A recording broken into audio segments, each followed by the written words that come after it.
আর এবার বাজকুলের দিকে নজর রাখবো, কারণ সেখানে সমবায় সমিতিতে রীতিমতো সংঘর্ষের ছবি ধরা পড়লো। কেন এই সংঘর্ষ? রীতিমতো হাতাহাতি, মারামারি, গ্রাহকরা রীতিমতো সেখানে পৌঁছে যান।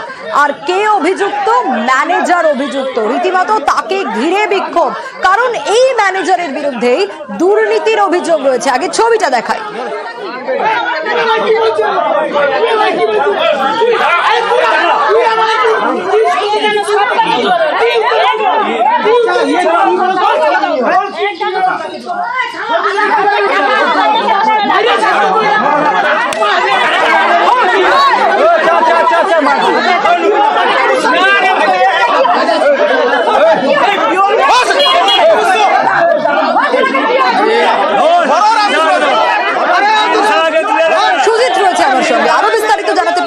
সুজিত, এই ঘটনার সূত্রপাত কোন জায়গায়? কেন এরকম ভাবে বিক্ষোভ? কি অভিযোগ রয়েছে?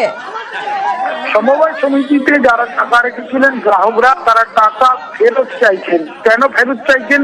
তাদের কাছে খবর জানাজানি হওয়ার পর তারা জানতে পারেন যে এই সমবায় ব্যাংক কর্তৃপক্ষ টাকা রীতিমতো বলা যায় দুর্নীতি করেছে এবং সেখানে ম্যানেজার সহ কর্মচারীরা যুক্ত, আত্মসাৎ করেছে 2 কোটি টাকার মতো। এমন খবর যখন সামনাসামনি আসে, তারপর থেকে গ্রাহকরা শুনিয়া টাকা চাইতে যায়, কিন্তু তাদের টাকা তারা ফেরত তো পাননি, উল্টে বারবার দেখা যায় যে একটা সন্দেহের বাতাবরণ, কারণ তারা টাকা ফেরত না পেয়ে তাদেরকে দিনের পর দিন ঘোরানো হচ্ছিল।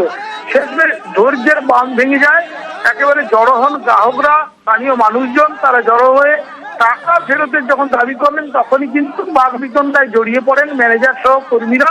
আর তখনই বলা যায় যে ক্ষিপ্ত হয়ে ওঠেন যারা গ্রাহক, তারা টাকা ফেরত না পেয়ে তারা ক্ষিপ্ত ছিলেন। তারা এই ব্যবহার নিয়ে তারা প্রশ্ন তুলেন, কথা নিয়ে প্রশ্ন তুলেন, শুনিয়ে তারপরেই তাদের মধ্যে দেখা যায় ধস্তাধস্তি, হাতাহাতি, মারামারি।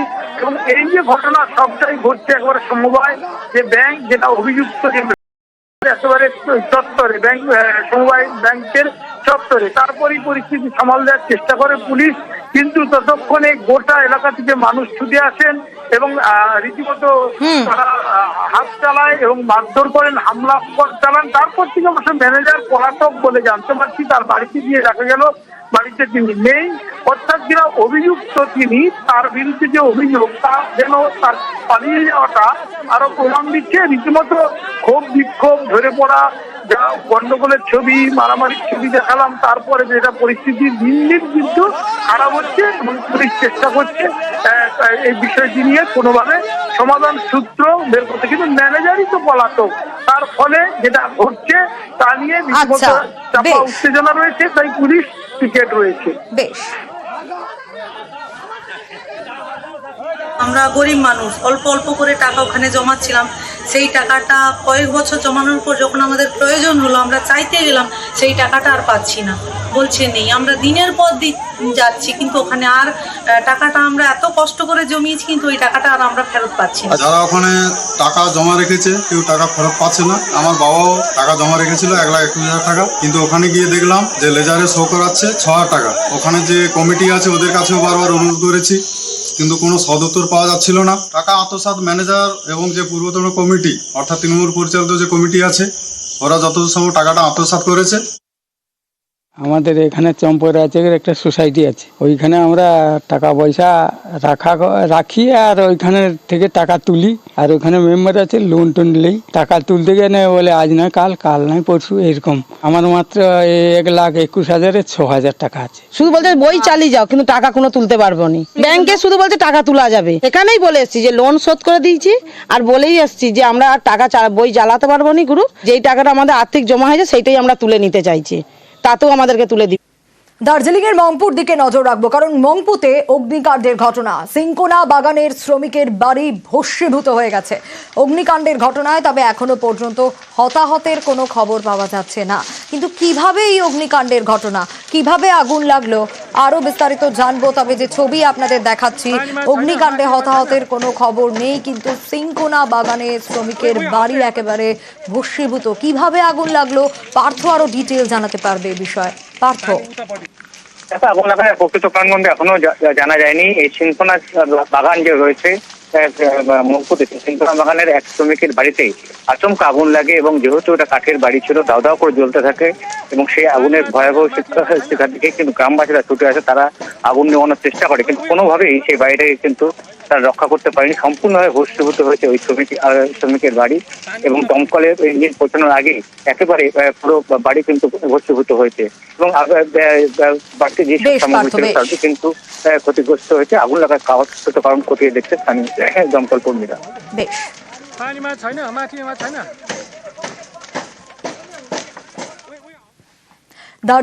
অন্যদিকে ফটোগ্রাফারকে মারধরের অভিযোগ কোথায়? দুর্গাপুরে। কিন্তু কেন, কি কারণে ফটোগ্রাফারকে মারধরের অভিযোগ?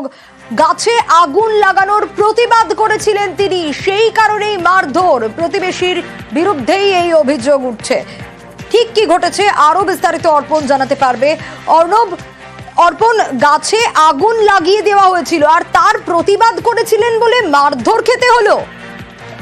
দেখো, একেবারে ঘটনার সূত্রপাত রবিবার দুর্গাপুর থানার অন্তর্গত যে সেপকো টাউনশিপ রয়েছে সেখানে কিন্তু পাড়ার একটি জঙ্গলে গাছে আগুন লাগিয়ে দেয় প্রতিবেশী এবং এই প্রতিবেশীকে যখন বাধা দেওয়া হয় যে গাছে কেন আগুন লাগিয়ে দেওয়া হলো, তারই প্রতিবাদে কৌশিক রায় প্রতিবেশী ফটোগ্রাফার তাকে মারধর করার অভিযোগ ওঠে এবং এই আগুন থেকে কিন্তু দেখা যায় শুকনো পাতা থেকে গোটা গাছের পাতা ঝলসে যায় এবং শুধু কৌশিক রায় নয়, এলাকার স্থানীয়রাও কিন্তু প্রতিবাদ করে প্রত্যেককে মারধর করতে যায় এমনই অভিযোগ তুলছে এলাকার মানুষ।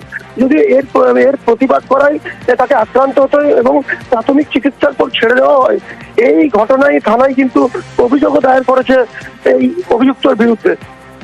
বেশ। পেছনে তো দেখাই যাচ্ছে যে পুরো আগুন জ্বালিয়ে দিয়েছিল।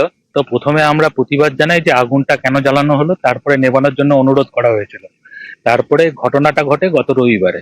গতকালকে আমাদেরকে ডাকা হয়েছিল ও একটা ভাড়বালি আমাদের সাথে কথা বলবে বলে, তার সঙ্গে প্রদ্যুৎদাকে ও জানিয়েছিল। প্রদ্যুৎদার 3টে বাড়ি পরে থাকে। প্রথমে প্রদ্যুৎদার সাথে কথা বলার পরে এমন ভাবে অ্যাগ্রেসিভ হয়ে গেল যে আমাকে হঠাৎ করে বলল যে কেন তুমি গাড়িটা আটকেছিলে, দিয়ে আমাকে প্রচন্ড পরিমাণে মারে। এইখানটায় আমার রক্ত বেরোয় এবং আমি সাব ডিভিশনাল হসপিটালে গিয়েছিলাম, চিকিৎসা করেছি এবং তারপরে থানাতেও অভিযোগ জানিয়েছি।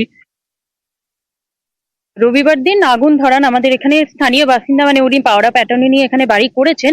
করার পরে তারপরে প্রায় দিনই আগুন ধরান, কিন্তু আগুনটা সেদিনকে রবিবার দিন এতটা পরিমাণে উনি ধরিয়ে ফেলেছেন যে নেভানো নেই, ঘরেই বসেছিলেন। আমার হাজবেন্ড এবং আমাদের স্থানীয় বাসিন্দা আর কি, উনি যান আর কি আমার হাজবেন্ডের সঙ্গে। হাজবেন্ড যখন প্রতিবাদ করে যে কেন ধরিয়েছো, ধাক্কা মেরে ফেলে দেওয়া হয়। কৌশিকদা সেই মুহূর্তে চলে আসে, এই দিদিরাও সবাই চলে আসে। এবার কৌশিকদা যখন এসেছেন, কৌশিকটাকে প্রচন্ড পরিমাণ আঘাত করা হয়। কৌশিকদার নাক দিয়ে ব্লিডিং হয়েছে, ফেটে গেছে না। প্রথমে সন্ধ্যাবেলা আমরা দেখতে পাই যে প্রচন্ড পরিমাণে আগুন জ্বলছে, নিয়ে ও আমাকে জিজ্ঞেস করে আগুনটাকে ধরালো। আমি